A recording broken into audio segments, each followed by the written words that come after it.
Hello students, welcome to human sir classes. बच्चों, जैसा कि आप लोग जानते हैं, हमारी पहले वीडियोस अपलोड हो चुकी हैं 9th to 12th क्लास के कुछ चैप्टर्स के ऊपर, उनकी फंडामेंटल लर्निंग्स को लेकर के। फॉर सम रीज़न ये क्लासेस अपलोड होना बंद हो गई थी। Now we have again started uploading these learning classes. हम ये चाहते हैं कि हमारी इन क्लासेस से बच्चे दोबारा से एक बेनिफिट गेन कर सकें और उनकी जो बेसिक लर्निंग है सॉरी उन लर्निंग्स में आपको ये क्लासेस हेल्पफुल रहे। हमारे जो टॉपिक्स हैं, चैप्टर्स हैं, वो 9 to 12 क्लास के चैप्टर्स के ऊपर आधारित हैं और उनके कुछ फंडामेंटल प्रॉब्लम्स और इंट्रोडक्टरी पार्ट के डिस्कशन की रिगार्डिंग है। इन प्रॉब्लम्स में आप लोग हर चैप्टर की फंडामेंटल लर्निंग के रिगार्डिंग कुछ जान पाएंगे और उसके बाद जब आपको टॉपिक पढ़ेंगे तो आपको वो टॉपिक समझने में थोड़ा इजी रहेगा। तो आइए, आज ज़्यादा टाइम वेस्ट ना करते हुए हम लोग क्लास 11th के एक चैप्टर सेट्स के ऊपर कुछ फंडामेंटल बातें दोबारा से डिस्कस कर लेते हैं। और अगर आपको मेरी ये क्लासेस अच्छी लगी तो आप उन्हें लाइक, शेयर और सब्सक्राइब करें, सो दैट वो हमें एक मोटिवेशन दे, ताकि हम आप लोगों के लिए और भी क्लासेस को आगे चल के अपलोड कर पाएँ, जिससे आपके लिए वो हेल्पफुल रहे। और एट योर ओन कंफर्ट अपने घर बैठे आप इन क्लासेस को देख सकते हैं अपने फ्लेक्सिबल टाइम के हिसाब से, और किसी भी चैप्टर की फंडामेंटल बातों को जान सकते हैं। उस टॉपिक को जो है अपने घर पे एट योर कंफर्ट बेटर समझ सकते हैं उस टॉपिक को। ठीक है, तो देखिए, सबसे पहले हम बात करते हैं कि सेट होता क्या है। तो देखिए बच्चों, सेट को अगर बेसिक तरीके से हम डिफाइन करें तो it is a collection of well defined objects. अब हमारे दिमाग में एक बात आती है कि सर ये वेल डिफाइंड ऑब्जेक्ट्स का कलेक्शन आपने बोला, ये होता क्या है? तो समझाने से पहले मैं आपके आगे कुछ एग्जांपल्स रखूंगा। जैसे कि मैंने एक सेट लिया ए, उसके अंदर मैंने 1 2 3 4 5 करके कुछ नंबर्स प्लेस कर दिए और उसका एक कलेक्शन बनाएंगे। हमेशा ध्यान रखिए, इन कलेक्शन को रिप्रेजेंट करने के लिए मिडिल ब्रैकेट्स का इस्तेमाल किया जाता है। सेट को रिप्रेजेंट करने के लिए आप हमेशा कैपिटल जो लेटर्स हैं उनको यूज करते हैं। तो एक सेट ए मैंने रिप्रेजेंट किया, उसके अंदर मैंने 1 2 3 4 5 नेचुरल नंबर्स प्लेस कर दिए। जब मैं आपसे क्वेश्चन पुटअप करता हूँ कि क्या आप मुझे बता सकते हैं कि मैंने क्या लिखा है, तो आप कहेंगे सर ये फर्स्ट 5 नेचुरल नंबर्स का कलेक्शन आपने किया है, राइट। आपने ये बात इसलिए बताई क्योंकि आप इसे रिकॉग्नाइज कर पाए, आप इसे पहचान पाए। जब आप किसी चीज़ को रिकॉग्नाइज कर लेते हो तो वो चीज़ आपके लिए वेल डिफाइंड हो जाती है। अगर आप रिकॉग्नाइज नहीं कर पाते तो वो नॉट डिफाइंड है।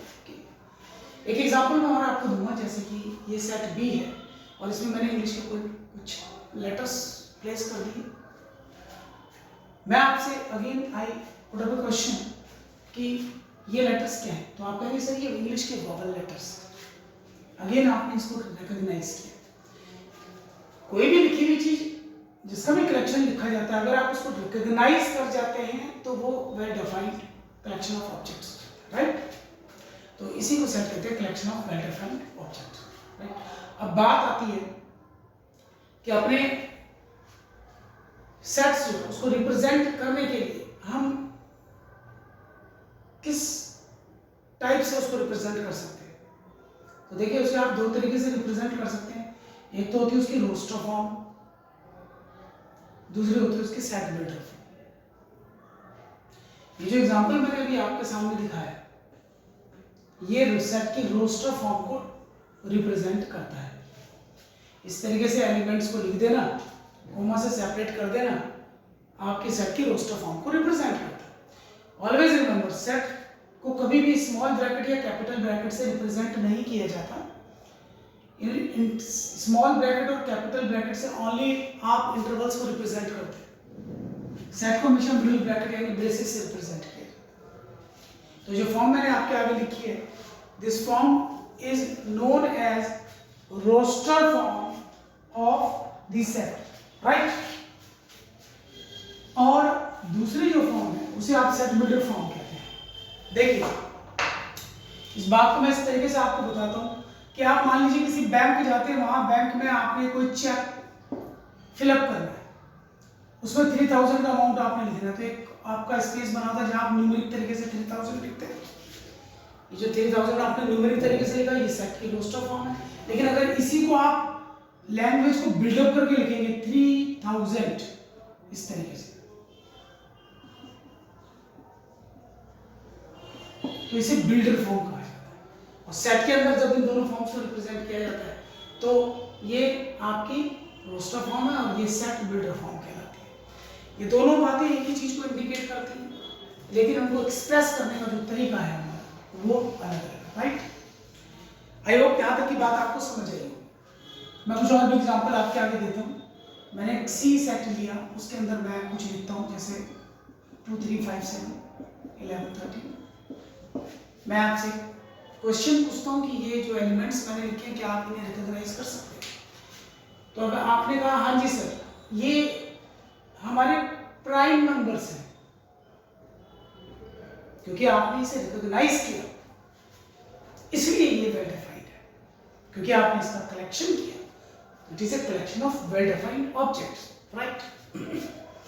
अब बात आती है कि सर इस तरीके से तो आप कुछ भी लिखेंगे हम रिकॉग्नाइज कर लेंगे, लेकिन मैं आपके आगे क्वेश्चन पुट अप करता हूं कि भाई मुझे एक ऐसे प्लेयर्स का कलेक्शन यहां पे लिख के दिखाइए, बेस्ट दुनिया के वर्ल्ड के बेस्ट 5 प्लेयर्स। तो जब आप उनके नाम यहां लिखने लगेंगे तो वहां प्रॉब्लम्स आनी शुरू होगी। अगर आपने क्रिकेट के किसी बेस्ट प्लेयर का नाम लिख दिया, वो बैटिंग में बेस्ट हो सकता है, वो बॉलिंग में बेस्ट हो सकता है, वो फील्डिंग में बेस्ट हो सकता है, वो विकेट कीपिंग में बेस्ट हो सकता है उसे फुटबॉल खेलना बिल्कुल भी ना है, उसमें रस्ट। बेस्ट तो जिसके आगे लग जाता है वो तो उसकी तो सारी क्वालिटी जो है सुपर हो जाती है। तो इसलिए इस तरीके से आप किसी भी 5 जो प्लेयर हैं जो बेस्ट हैं उनका कलेक्शन नहीं बना पाओगे। तो जिस चीज को हम डिफाइन ही नहीं कर पाते प्रॉपर तरीके से, उसका हम सेट नहीं बना पाते, वो वेल डिफाइंड नहीं होता। ठीक है जी। अब क्वेश्चन दूसरा आता है कि जैसे मैंने आपके आगे ये रोस्टर फॉर्म लिखी है, अगर हमें एक सेट दिया जाए, कोई भी सेट मैं लेता हूं, सिंपल लेता हूं 1 2 3 4। मैं आपसे पूछता हूं कि मैंने क्या लिखा है, तो आप कहेंगे sir it is a set of first 4 natural numbers. ये इसकी रोस्टर फॉर्म। जब इस रोस्टर फॉर्म को आप बिल्डर फॉर्म में लिखेंगे तो आपको एक लैंग्वेज बिल्डअप करनी पड़ेगी, और लैंग्वेज बिल्डअप करने के लिए एक राइटिंग डिसिप्लिन होता है, और उस राइटिंग डिसिप्लिन का एक सैंपल मैं आपको यहाँ पे रिप्रेजेंट करके दिखाता हूँ, राइट।